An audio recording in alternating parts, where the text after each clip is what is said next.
नमस्कार दोस्तों, स्वागत है आप सभी का नितेश तिवारी ई लर्निंग में। इस वीडियो में हम 12th क्लास के सेकंड चैप्टर को करने वाले हैं, राजा, किसान तथा नगर। इसकी फर्स्ट पार्ट की वीडियो मैंने डाल दी है, आप जाके उसे देख सकते हैं। ये पार्ट सेकंड होने वाली है, तो इसमें हमारा फर्स्ट टॉपिक जो है वो होने वाला है जनपद और महाजनपद। तो आपको सबसे पहले ये जानना जरूरी है जनपद और महाजनपद क्या है और इसमें डिफरेंस क्या है। ठीक है, तो इससे पहले हम बात करते हैं कि सबसे पहले हमने हड़प्पा सभ्यता को पढ़ा, फिर हमारा आया वैदिक काल, फिर हम पढ़ते हैं महाजनपद और एट द एंड यानी सबसे एंड में पढ़ेंगे हम मौर्य साम्राज्य के बारे में। तो आप सीक्वेंस को समझ पा रहे हैं, हड़प्पा सभ्यता, वैदिक सभ्यता, महाजनपद, फिर आखिर में हम मौर्य साम्राज्य को पढ़ेंगे, यानी मौर्य साम्राज्य क्या था उसके बारे में पढ़ेंगे। तो जनपद का अर्थ क्या होता है? जन का तो मतलब होता है जनता और पद का अर्थ होता है पैर। यहाँ यानी जहां लोगों ने पैर रखे। ठीक है, इसका तो सिंपल मीनिंग यही हुआ, अर्थात जहां लोग आकर बस गए, ऐसे क्षेत्र को ही क्या कहा गया? जनपद कहा गया। जहां लोग निवास करते थे उन्हें ही क्या कहा गया? जनपद कहा गया। आखिर में क्या होता है, जो राज्य होते हैं ना, राज्यों को ही जनपद कहा जाता था। उस टाइम पे क्या होता था, जो राज्य होते थे उनको ही जनपद। अब हम महाजनपद के बारे में बात करते हैं। तो लगभग क्या होता है, 2500 वर्ष पूर्व कई जनपद अधिक महत्वपूर्ण हो जाते हैं। जो जनपद है वो बहुत ज्यादा इम्पोर्टेंट हो जाते हैं, महत्वपूर्ण हो जाते हैं, तो उन्हें ही क्या कहा जाने लगता है? जनपद कहा जाने लगता है। जो बहुत ही इजी है, नो रॉकेट साइंस। जो जनपद थे उन्होंने बहुत सारी उपलब्धियां प्राप्त कर ली, जो उनके राज्य थे अधिक फलने फूलने लगे, तो उन्हें ही क्या? महाजनपद कहा जाने लगा। सिंपल है। सेकंड पॉइंट की बात करें तो जो अधिकतर महाजनपद थे ना, उनकी एक राजधानी भी हुआ करती थी। अब राज्य है तो उसकी एक राजधानी तो होगी ना, कि जहाँ पे राजा रह सके। नेक्स्ट पॉइंट की बात करें तो जो राजधानियां थी वो किलेबंदी हुआ करती थी। अब जो राजधानी है उसकी किलेबंदी इसलिए कराई जाती थी ताकि सुरक्षा हो सके, जो राज्य है उसकी सुरक्षा हो सके, जो राजधानी है उसकी सुरक्षा हो सके, और अपना वर्चस्व दिखाने के लिए जो राजा था वह अपना वर्चस्व दिखाने के लिए राज्य की किलेबंदी किया करता था। और थर्ड पॉइंट बोले तो वो धन के लिए, यानी उसके पास धन को अपने दिखाना चाहता था कि भाई मेरे पास धन ज्यादा है, इसलिए मैं अपने राज्य की किलेबंदी कर रहा हूँ या राजधानी की किलेबंदी कर रहा हूँ। अब क्या होता है, जो राजधानी होती है उसकी किलेबंदी के रख रखाव के लिए सेना तथा नौकरशाही दोनों होते हैं। सेना और नौकरशाही दोनों ही राज्य की क्या करते हैं? सुरक्षा करते हैं, जो राजधानी होती है। अगला पॉइंट की बात करें तो जो राजधानी है, यानी जितने भी महाजनपद हैं, उनमें एक राजा का शासन हुआ करता है। यानी कि राजधानी है, राजधानी के जो महाजनपद हैं उनमें एक राजा होगा ही पूरे महाजनपद पे शासन करने के लिए। लेकिन क्या होता है, गण और शंग नाम के दो जो प्रसिद्ध राज्य थे ना, उनमें राजा का शासन नहीं मिलता, उनमें समूहों का शासन मिलता है। जैन तथा बौद्ध ग्रंथों में हमें 16 महाजनपद मिलते हैं। जैन तथा बौद्ध उस समय के जो दो महत्वपूर्ण ग्रंथ थे उनमें इनका जिक्र किया गया है, जिसमें राजा का शासन होता था। गण की बात करें तो गण शब्द का प्रयोग कई सदस्य वाले समूह के लिए किया जाता था, यानी कि जहाँ पे एक सदस्य ना होकर कई सदस्य मिलके मतलब निर्णय ले एक चीज पे। और संघ का मतलब होता था, संघ शब्द का प्रयोग किसी संगठन या सभा के लिए किया जाता था, यानी कि एक संगठन बिठा के, यानी जो भी चीजें हैं, जो भी निर्णय लेना है उस पे क्या एक मतलब ठोस निर्णय लिया जाता था संगठन और सभा के द्वारा।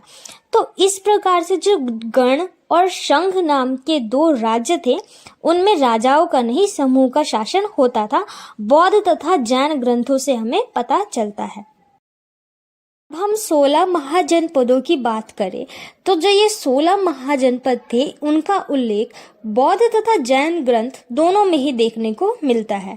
इसमें मगध, गांधार, वज्जी, कौशल, पंचाल, अवंती, ये सभी ही जो महाजनपद थे उनका उल्लेख देखने को मिलता है।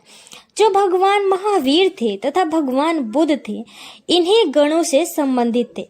जो गण थे उनसे ही संबंधित थे दोनों। अब हमारा इम्पोर्टेंट क्वेश्चन एक आता है, आपके एग्जाम में पूछ लिया जाता है कि छठी शताब्दी ईसा पूर्व एक परिवर्तनकारी काल क्यों था, या इसके क्या कारण थे। यानी जो छठी शताब्दी ईसा पूर्व का जो समय था वो इतना इम्पोर्टेंट क्यों माना जाता है। तो इसके पहले पॉइंट की बात करें तो इस समय क्या था, आरंभिक राज्यों का उदय। इस समय क्या हुआ था, आरंभिक राज्य जो थे उनका उदय हुआ था। सेकंड पॉइंट की बात करें तो नगरों का उदय। इससे पहले हमने पढ़ा हड़प्पा में हमें नगर दिखा, फिर हम वैदिक में आए तो वैदिक में फिर ग्राम हो गया, और फिर वापस से महाजनपद में आए तो फिर हमें नगर देखने को मिलता है, फिर नगरों का उदय होना आरंभ हो जाता है। फिर पॉइंट की बात करें तो लोहे का बढ़ता प्रयोग। इस समय क्या हुआ था, वैदिक सभ्यता के दौरान लोहे का पता चल गया था। अब लोगों को लोहे के बारे में पता चल गया था तो उसके द्वारा क्या करने लगे, वो लोहे के हल बनाने लगे, जिसके द्वारा कृषि जो था वो बहुत ज्यादा आसान हो गया था। इसके द्वारा हथियार भी बनाए जाने लगे। फोर्थ पॉइंट की बात करें तो सिक्कों का विकास। यही समय काल था, छठी शताब्दी ईसा पूर्व ही इसी समय सिक्कों का विकास होना शुरू हुआ। पांचवें पॉइंट की बात करें तो बौद्ध और जैन दार्शनिक विचारों का विकास हुआ। इसी समय बौद्ध तथा जैन जो दार्शनिक थे उनका विकास हुआ। छठे पॉइंट की बात करें तो ब्राह्मणों द्वारा धर्मशास्त्र नामक ग्रंथों की रचना की गई। तो ये जो सारे ही पॉइंट है ये बहुत ज्यादा इम्पोर्टेंट है, आपको एज अ टीज लर्न करना है। ये आपके एग्जाम में पूछ लिया जाता है कई दफा। पहला पॉइंट वही आरंभिक राज्यों का उदय, दूसरा नगरों का उदय, तीसरा लोहे का बढ़ता प्रयोग, चौथा सिक्कों का विकास, पांचवा बौद्ध तथा जैन दार्शनिक विचारों का विकास, और छठा ब्राह्मणों द्वारा धर्मशास्त्र नामक ग्रंथों की रचना। तो ये सारे ही 6 के 6 पॉइंट बहुत ज्यादा इम्पोर्टेंट है आपके लिए एग्जाम के पॉइंट ऑफ व्यू से। नेक्स्ट पॉइंट की बात करें तो धर्मशास्त्रों के अनुसार क्षत्रिय ही राजा बन सकते थे।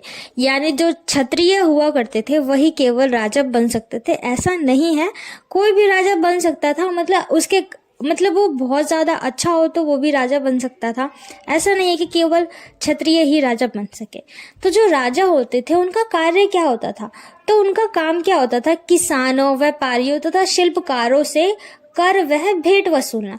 कर यानी जो उस समय टैक्स होता था, भेंट यानी उनसे उपहार लेना, यानी मतलब ऐसे ही उनसे कर वसूलना, ताकि जो राज्य है, कर इसलिए वसूलना जरूरी हो जाता था ताकि राज्य की सुरक्षा के लिए, उनके देखभाल के लिए, लोगों के पास जो चीजें नहीं थी उनको देने के लिए। तो इस प्रकार से जो राजा हुआ करते थे उनके लिए कर लेना बहुत ज्यादा इम्पोर्टेंट हो जाता था।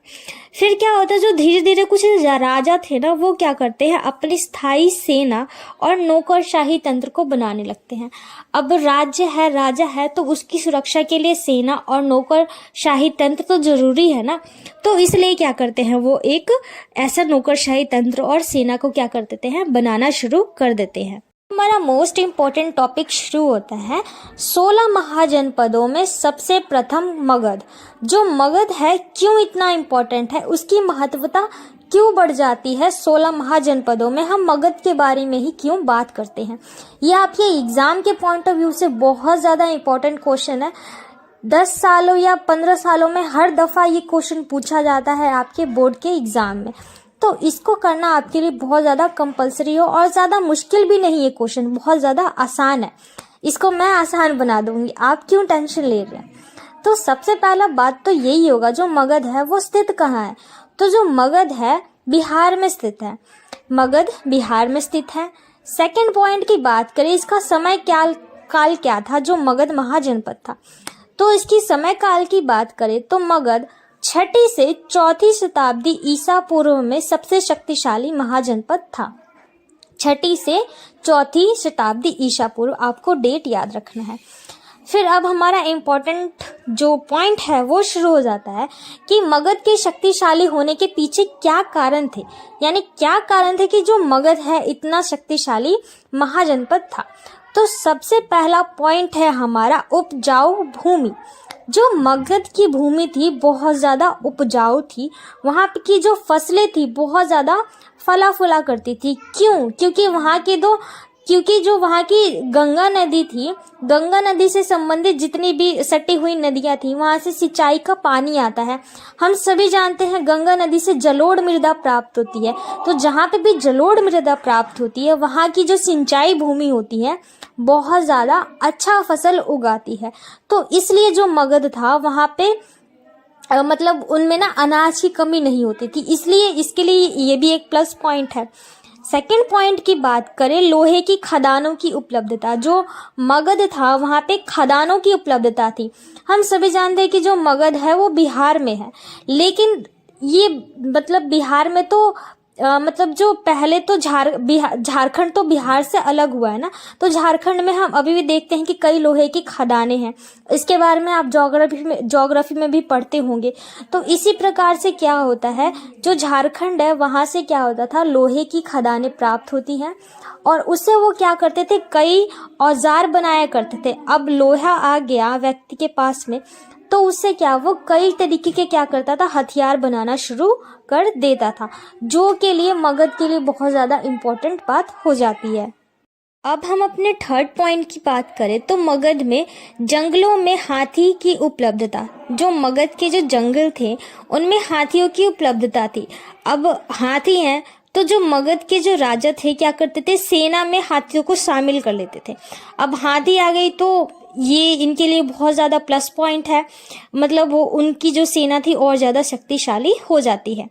फोर्थ पॉइंट की बात करें तो जो गंगा और उससे जो गंगा थी और उसकी उपनदियाँ थी, उससे क्या होता था, आने जाने का आसान रास्ता बन जाता था और सस्ता रास्ता बन जाता था। तो ये भी मगध के लिए बहुत ज़्यादा इम्पोर्टेंट बात हो जाती है। एक्चुअल पॉइंट की बात करें तो जो मगध था उसकी जो ज्योग्राफिकल एरिया था, यानी जो प्राकृतिक रूप था, वो सुरक्षापूर्ण था, यानी कि जल्दी आसानी से वहाँ पे कोई नहीं जा सकता था। छठे पॉइंट की बात करें तो मगध में योग्य तथा शक्ति शासक थे। जो मगध थे उसके जो शासक थे योग्य तथा शक्तिशाली थे। उदाहरण के लिए बात करें तो बिम्बिसार, अजातशत्रु, पद्मानंद, इन्होंने जो महापद्मानंद थे, ये सारे इन शासकों ने मगध को बनाने के लिए बेहतर नीतियां और कई नीतियां बनाई थी और कई ऐसे कारण थे जिसके कारण ही क्या था, जो मगध था समृद्ध हो पाया था। फिर नेक्स्ट पॉइंट की बात करें तो जो आरंभ में जो मगध था उसकी राजधानी राजगीर थी, परंतु बाद में क्या होता, 4वीं शताब्दी ईसा पूर्व के बाद में इसकी राजधानी बदल के पाटलिपुत्र को बना दिया जाता है। पाटलिपुत्र जो कि अब पटना है। तो इस प्रकार से जो मगध है आपको इसके इम्पोर्टेंस बातों को बताना है और ये मोस्ट इम्पोर्टेंट है, मैं आपको दोबारा बता देती हूँ। तो आपको इसको अच्छी तरीके से लर्न करना है। अब आपको धीरे धीरे सारे चैप्टर्स के बारे में मतलब पता चल रहा होगा कि हमारा टॉपिक्स किस तरीके से चल रहा है। तो आई होप मैं सारी चीज़ों को अच्छे से एक्सप्लेन कर रही हूँ आप लोगों के साथ। ऐसे ही हमारे साथ बने रहिए और हमें सपोर्ट करते रहिए। आपका एक लाइक एंड सब्सक्राइब हमें और ज़्यादा मोटिवेट करता है ऐसे आगे बढ़ने के लिए। तो मिलते हैं नेक्स्ट वीडियो में। जय हिंद, जय भारत।